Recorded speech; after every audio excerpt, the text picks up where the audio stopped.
up here. So that's the way it works. All right, with that, we'll go ahead and get started. The first case is 23-10696, Oklahoma Firefighters versus Six Flags. And we'll begin with Rizio-Hamilton? Yes, Your Honor. Okay.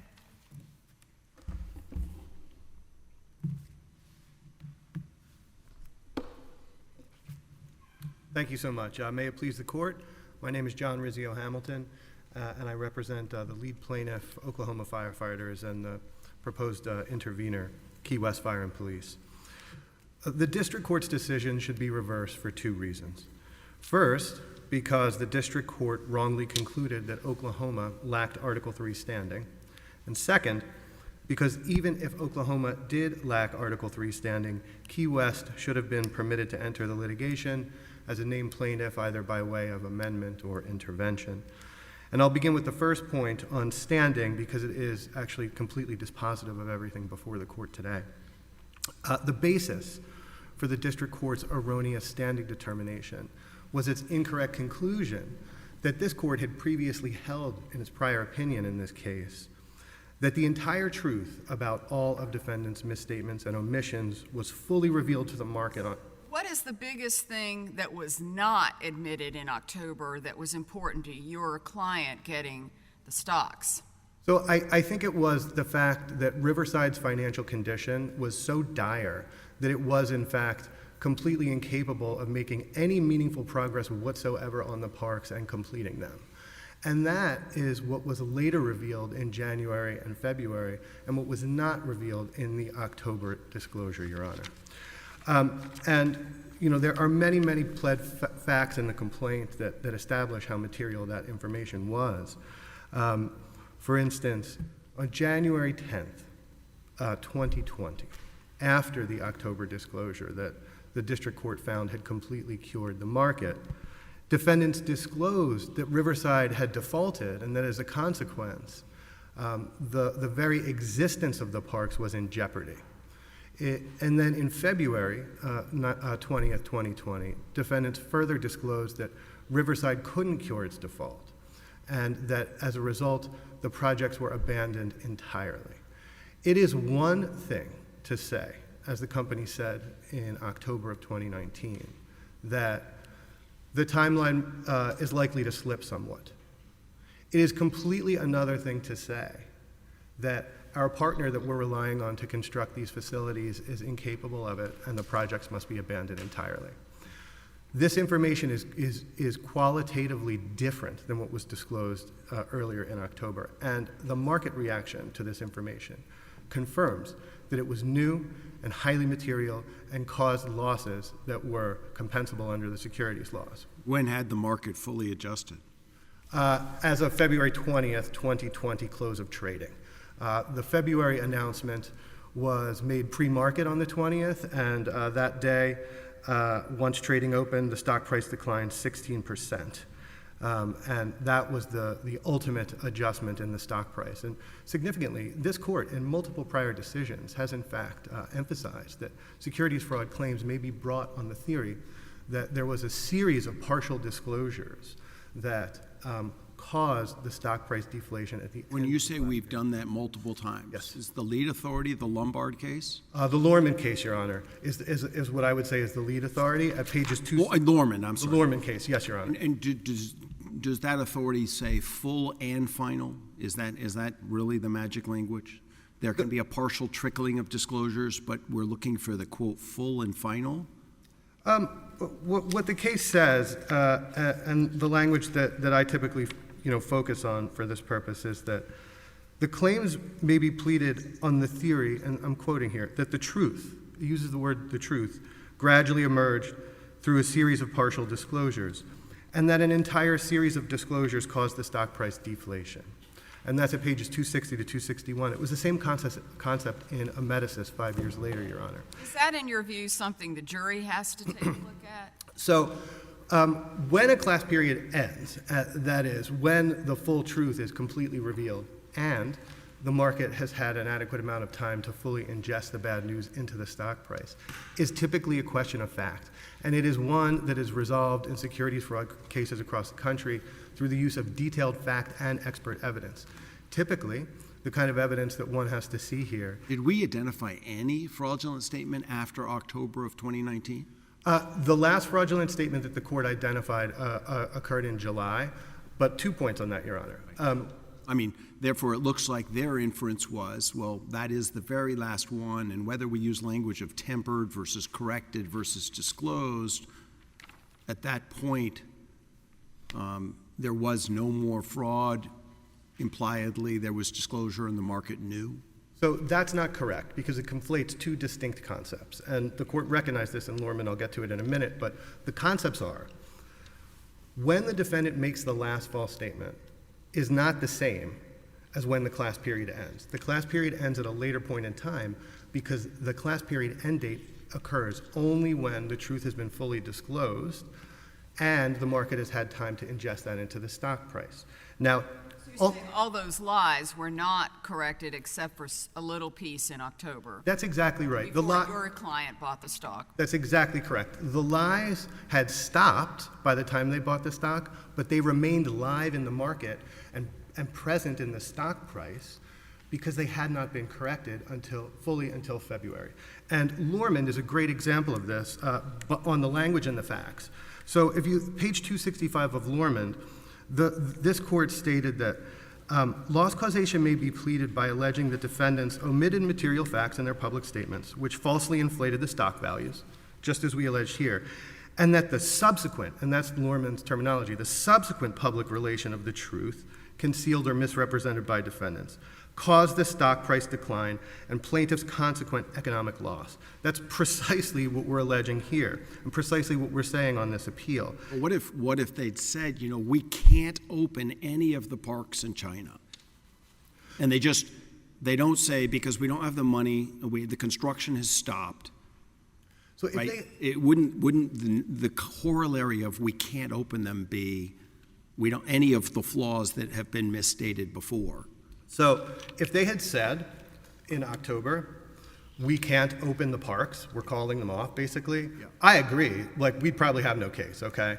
But that's not... if you buy the stock afterwards... Yeah, you sort of take it with that. And I guarantee you, if they had said that, by the way, in October, the stock price would have collapsed way more than it did. There is...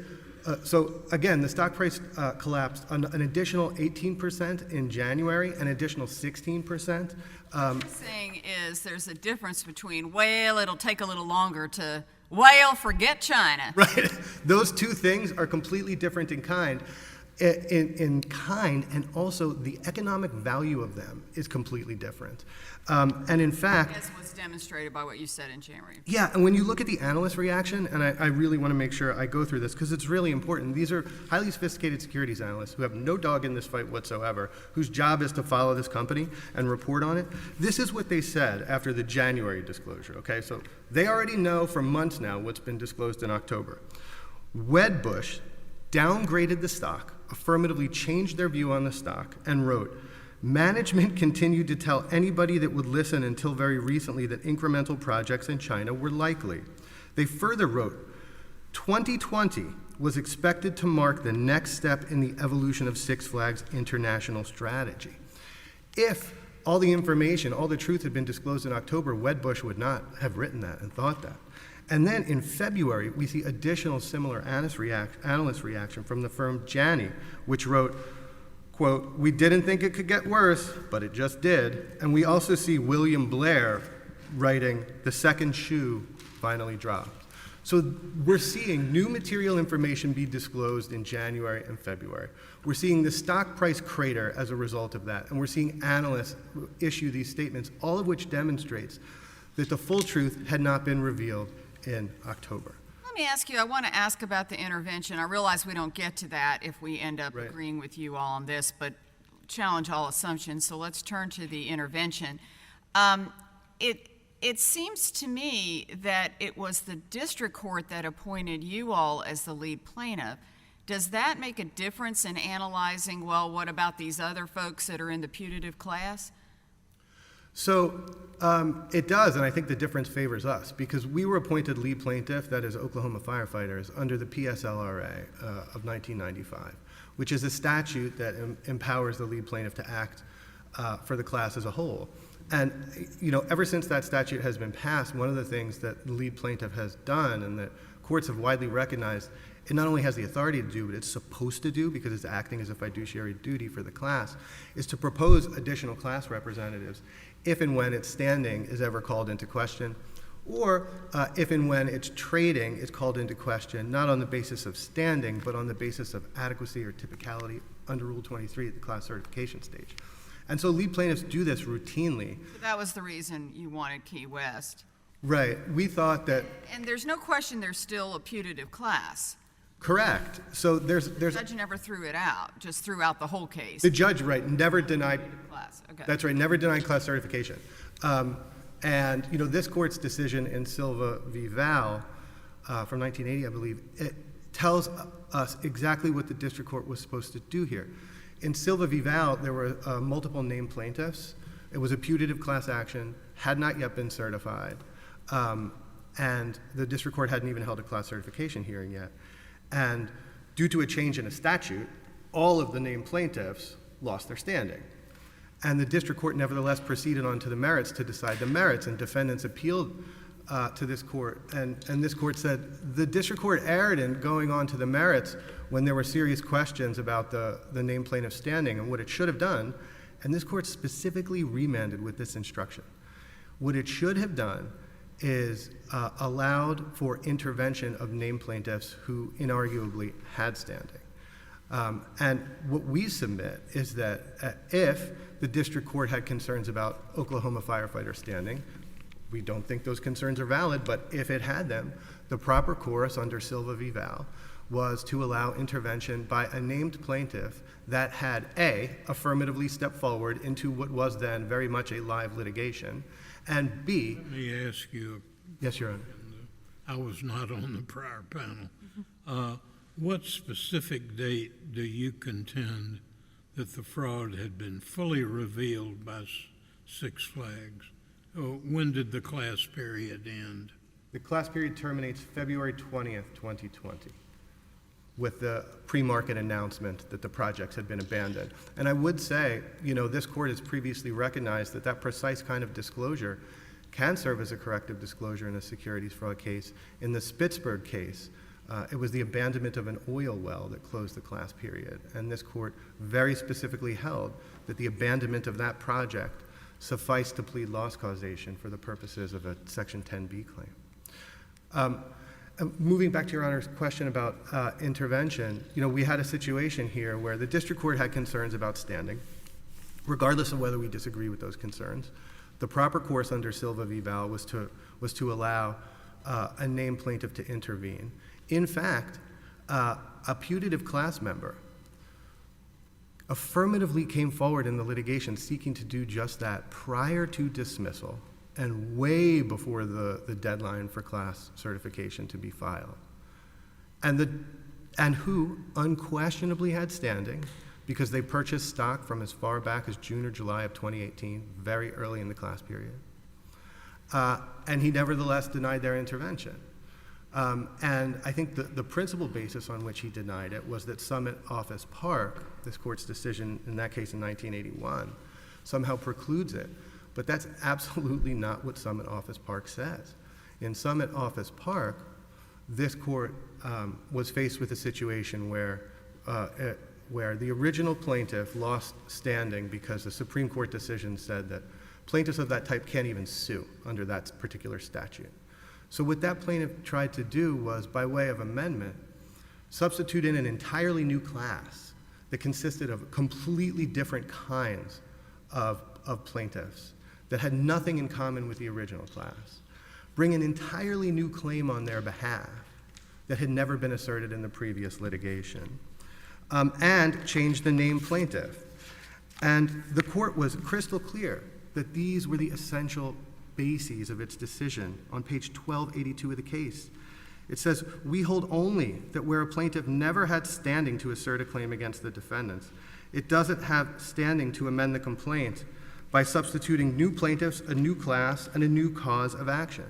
That's not at all what we were trying to do here.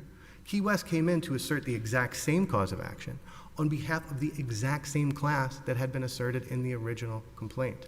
And furthermore, regardless of any dispute over whether this court's decision robbed Oklahoma of standing, Oklahoma unquestionably had standing at the outset of the case. And that is when standing is measured. I have just a few seconds left. Unless there are any other questions, I'll conclude and save the balance of my time. Okay, thank you. Save time for rebuttal. Thank you very much, Your Honor. All right. Now we'll hear from Jay Kasner on behalf of Six Flags.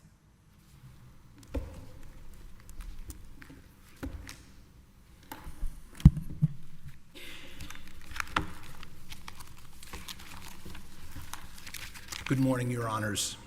Jay Kasner for the defendants' appellees in support of affirming Judge Pittman's decision filed June 2nd. If it please the court, I would propose to refer to Your Honor's opinion in the first appeal as Oklahoma 1, just for shorthand, because contrary perhaps to my friend representing the plaintiff that lacks standing here, this is not a motion for re-argument. This is not an en banc, and it actually has all of the earmarks of deja vu. When the parties were before Your Honors on Oklahoma 1, my friend Mr. Rizio-Hamilton told Your Honors at 40 seconds into the argument, the statements at the heart of this case concern Six Flags timetables for opening 3 large-scale theme parks, as well as statements asserting that Six Flags was making construction progress in accordance with those stated timetables, period, close quote. At the argument at 4.5 minutes into the videotape, again, Mr. Rizio-Hamilton made the following comment to Your Honors, as well as Judge Southwick. Judge Wiener, we acknowledge you were not part of the party at that time. But he said, quote, because the principal statements at issue here are that the parks were going to open on these stated timetables, and the construction was being made in accordance with those timetables such that they were going to be achieved. Right, but in October, they didn't say we aren't going to make them. They said it's going to be a little late. Well, They didn't say that they're not making it, that it's not in progress. They just said it's going to be a little late. That's a little different, isn't it, than saying, nah, not going to do it. Your Honor, the answer with respect is no. And this argument precisely was made to the panel of this court last year. Your Honors had the benefit of all of this argument. There was a briefing on this where the argument was made that after October of 2019, there were still false and misleading statements that were being made in January. There were full disclosure in February. Your Honors heard all of that, and what Your Honors did in the face of the Chief Executive Officer of Six Flags, having said, and this appears at the Record on Appeal, pages 722, quote, I would say right now there's a very high likelihood going forward that we will see changes in the timing of park openings. He then went on and said, I just think it's unrealistic to think it's going to be exactly as we've outlined, only because we know that these are part of much bigger developments and are likely to shift. In the face of that statement, a panel of this court concluded, looking at all of the arguments that were made, looking at the statements throughout the entirety of this period of time that we're discussing, the world changed in October. A panel of this court previously concluded, having heard every argument that Mr. Rizio made, having heard the representations of counsel. Your argument really is a law of the case. It is we have decided this issue factually. Absolutely, Your Honors. And the time to have where really, instead of the oral argument, where it's the attorney's representations to the court, where in the opinion is it, this is all over, this is concluded? Okay, Your Honors, 27? pardon me, it's at, oh, forgive me, Your Honor. No, go ahead. If Your Honors look, and I have the reporter version in front of me, Your Honors, it's 58 F second, well, it's throughout, but the key passage is head note 44 on page 218. And what Your Honors said in that opinion is you had gone through, and Lormond is cited in the opinion. Your Honors had the benefit of Lormond. Your Honors had the benefit of the argument that there were additional non-disclosures in January, and Your Honors concluded, looking at all of the statements and what was alleged in the complaint on a motion to dismiss, that certain statements were actionable. But what Your Honors wrote at head note 44 is as follows. By late 2019, however, defendants' language had changed. According to the complaint, during the October 2019 earnings call, quote, defendant Barber, and Mr. Barber was the chief financial officer of Six Flags, denied that there was any material change in the timeline of China over the last 90 days. But, as this court noted, in the full exchange on that call, defendant Reed Anderson, who was the chief executive officer, admitted there was, quote, a very high likelihood, etc., the language that I just read to the court. The court focused on the exact language that was said with the benefit of all of this argument. Why did we not conclude that Oklahoma lacked standing? Because it's our duty to look at that kind of thing regardless of the situation, regardless of you all raising it. If we lack jurisdiction right now, we got to throw this out. Judge Haynes, certainly the court had the ability to do so sua sponte. That was not an issue that was presented to the court by any of the parties. Of course, it couldn't have been at the time. We didn't know how you were going to rule. It's sort of akin to the argument that is being made now as well. We also didn't say the class ends in October. But you wouldn't have. Wasn't that relevant to the case? Your Honor, the effect, if I may, Judge Haynes, just if I could put for the benefit of the court what the holding of the first case was, which is the next. Well, I'm aware of it. But okay, Your Honor, but I think it's important into context because you're being asked essentially to ignore the mandate of a prior panel of this court to reconsider a prior decision, which is way untimely, to permit a party with no standing who went out and got an intervener. There's no coincidence here, Your Honor, and there's none disputed in the record, that Key West joined this party only after Your Honors had ruled, quote, we hold that the statements before October of 19 satisfy the pleading standards. But because defendants had adequately tempered their optimistic language by October, the later allegations, meaning October and January and February, do not. They don't. They don't set. That was allegations of new lies, not allegation of fixing the lie. No, Your Honor. It's the exact same thing that counsel is urging here. Exactly. This is based on the pleadings, Your Honor. The pleadings didn't change. I understand that, but I'm curious because it's one thing to tell a new lie and another thing not to fix an old one. With all respect, there was a whole community of lies, and so that's their argument. I mean, so what is your answer to that? well, Your Honors considered the effect of what are alleged to have been false and misleading statements. And as you are permitted to do by the rules applicable to motions in this area, you looked at the exact language of what the senior officers had said to the public. And Your Honors, the three of you, in Judge Southwick's opinion, concluded that that statement, quote, adequately tempered. Now, adequately tempered has to mean something. We believe the reason that you concluded, and what the evidence is that you concluded that the fraud, quote unquote, ended at that point, is look at what else this court did. once that conclusion was reached. Your honors will recall, and no doubt are familiar from all of the law in this area that's made in this courthouse, scienter is a critical component in these cases. Your honors, after concluding on page 218, after concluding that the statements October forward were non-actionable, you looked at scienter, but you didn't look at scienter with respect to the claims for October, January, or February.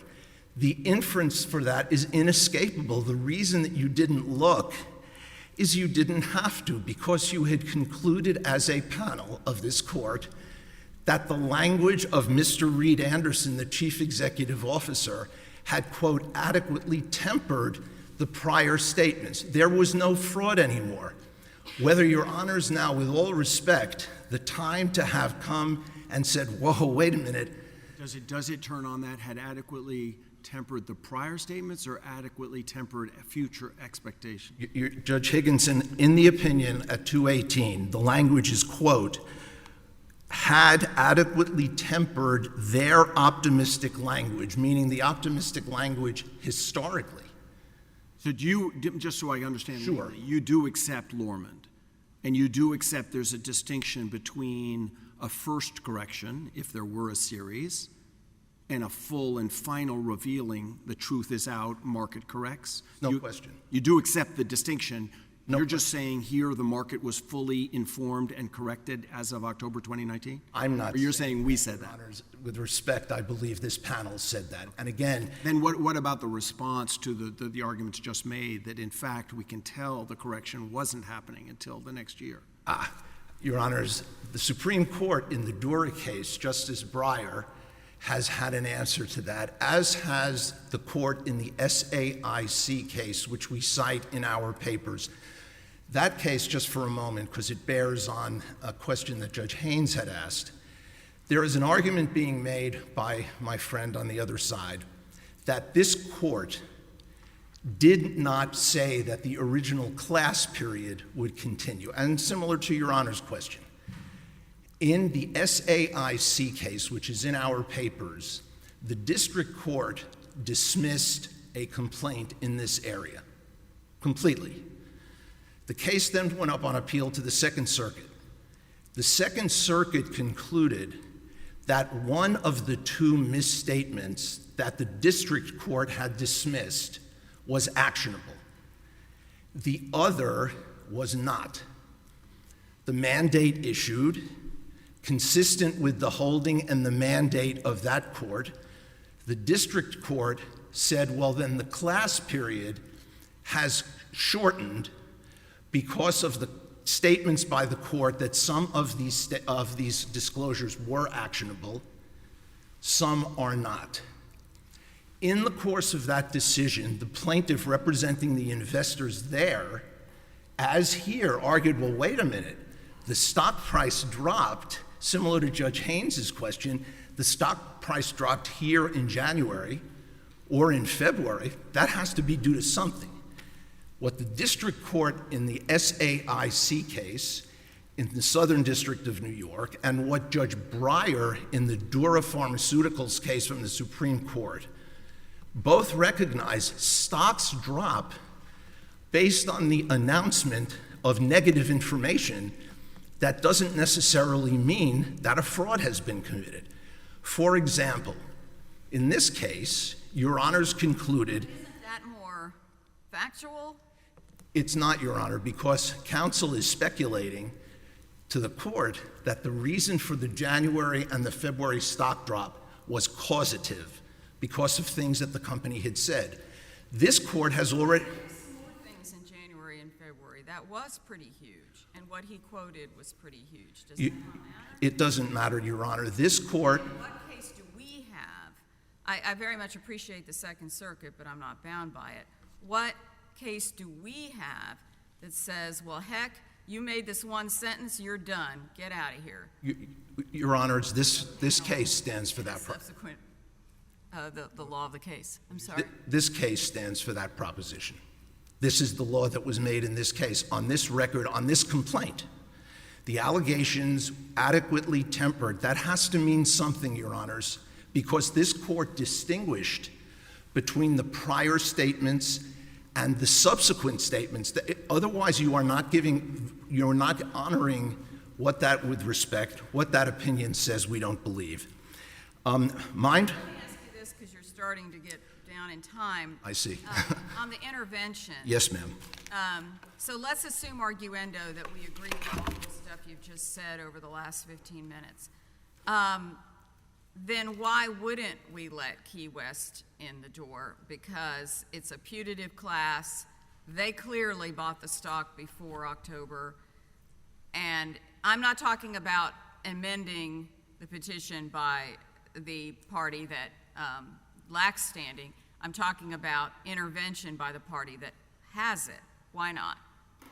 Yeah, Your Honor, that would run counter to well-settled law in this circuit as we lay out in our brief. The law is clear that in this circuit, a plaintiff that lacks standing cannot seek to amend his complaint or her complaint. Well, I'm not talking about amending the complaint. Or intervene. West Or in, themselves trying to come in. West wants to come in. I would commend the court to this court's decision in Krim, which is cited in our papers. In Krim is a very similar case to this one. And Judge Haynes, you asked counsel about the significance of lead plaintiff status. That was squarely addressed by this panel, and with respect to what my friend Mr. Rizio-Hamilton told the court, is inconsistent with what this panel has done, well, this court has done in the Krim case.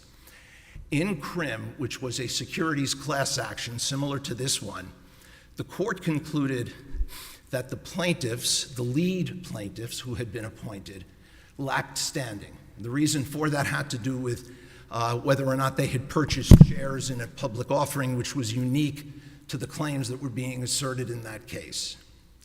Someone else came along and wanted to intervene, who satisfied standing. And if I may, just to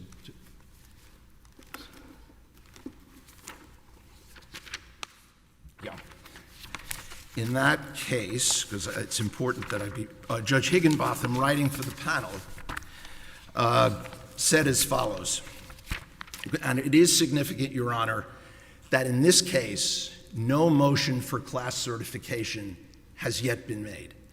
There are cases from this court where the panels have made exceptions to the intervention rule where a class is either certified or a motion to certify has been made. That's the Lynch v. Baxley case, for example, and the case that my friend Mr. Rizio-Hamilton brought to Your Honor's attention. Both of those that class motions had been made. Here, none has been. In Krim, Judge Higginbotham, writing in a similar circumstance to what we have here, writes as follows. This is at 402 F. 2nd 502. Quote, as a preliminary matter, we note that this is not a case, just like this one, where intervention is sought for the purpose of appealing the denial of class certification. Indeed, appellants have chosen in this appeal not to challenge that denial. Thus, the prerequisites of an intervention, that there be an existing suit within the court's jurisdiction, depends here on the individual claims, just like here. None of the individual claims remained viable on February 14th, 2003, when the motion to intervene was filed, disposes of the attempt at intervention. Said simply, no case, no standing, no intervention. Now, Judge Haynes, Judge Higginson, Judge Wiener, if Key West wants to bring a lawsuit, they can bring their own lawsuit. What they cannot do, though, is piggyback on Oklahoma's claims as to which they do not have standing and seek to intervene. That is settled law in this circuit for many, many years.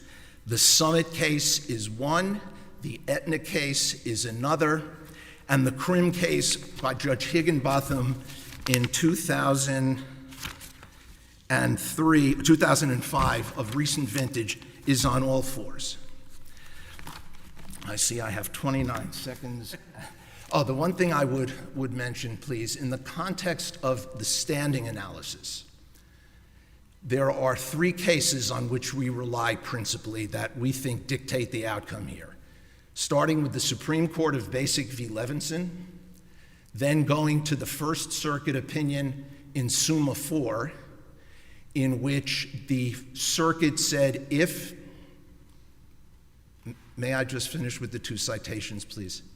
Okay, don't tell me what they are, just. Okay, the Summa 4 case of the First Circuit, and then Chief Judge Saylor's decision in the City of Bristol Pension Fund versus Vertex out of the District of Massachusetts. Thank you, Your Honors, I appreciate it. Thank you.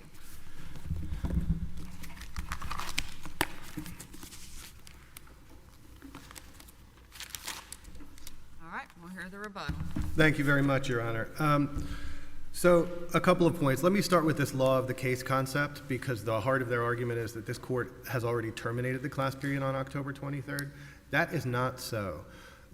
What the court was doing, first of all, the court never said that. Never, not once. What the court was doing in the passage at issue, and this is critical, the October 23rd disclosure was alleged to be both partially corrective as well as a continuing misrepresentation. There was a statement by Defendant Barber where he said, we haven't seen any changes in the timeline in the last 90 days. We said that was false, and it was mixed in with a partial corrective disclosure. And the corrective disclosure period continued thereafter. That was always the last false statement in the case. We never alleged a false statement after that, and that's set forth in our complaint, okay? This court was merely holding that the alleged false statement on October 23rd was not actionable. It was not undertaking the fundamentally different and completely separate analysis of whether all the truth about all the misrepresentations had been adequately disclosed at that point. That's big picture point 1. Big picture point 2. My colleague said the whole case was always about timelines, and therefore the timeline curation on the 23rd ends the whole case. That is also not so. From the beginning, this case has also been about statements concerning Riverside's financial condition, which indisputably were not cured in October. This court's own opinion held as much. And now here, I'm looking at page 24 of the original opinion. It's record page ending 1543. The court specifically examines false statements about Riverside's financial condition in 2019 and specifically concludes on page 1544. We conclude that the complaint alleges defendants' positive statements about Riverside contain actionable omissions about the company's true financial state. So those statements were very much a part of this case from the beginning and very much a part of this court's original opinion. This court further concluded on page ending 1549 in the record that there was scienter for those statements about Riverside's financial condition, and now I'm going to quote from the court, throughout 2019. So this court specifically held that there were false statements about Riverside's financial condition and scienter for those false statements throughout 2019. Those false statements were not corrected until January and February of 2020, which is the point at which the class period ends. There's always a lag between the last actionable false statement and the full correction. That happened in Lorman. The last false statement was in May. The correction didn't occur until August. So we always see that. Do you want to speak to his citation of SAIC in that? I very much do, Your Honor. Thank you so much, because SAIC stands for the same proposition that we are urging upon this court. In SAIC, the court specifically held that all curative information about the entire fraud had been revealed at a certain point in time, and that's why the class period ended. And in so holding, this is what the court wrote, and this is critical. Quote, in a securities class action, the class period should end when the market is cured.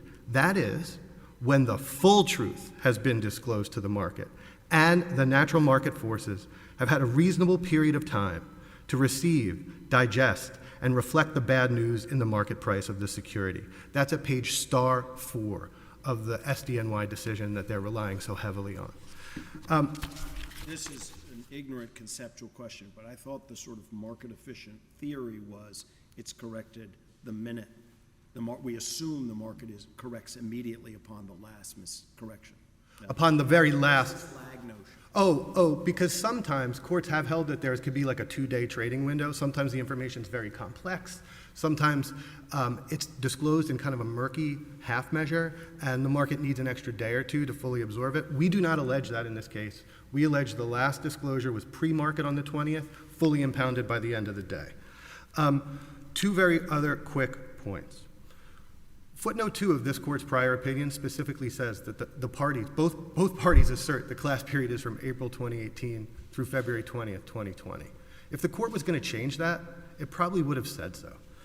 Last, CRIM.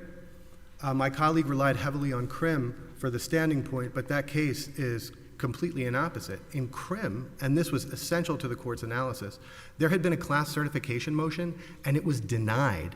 And the parties did not appeal the denial of the class certification motion. So at the time intervention was denied, and that was affirmed by this court, the case was no longer a putative class action, unlike this one, where the putative class status of the action remains very much alive. Okay, thank you, both sides.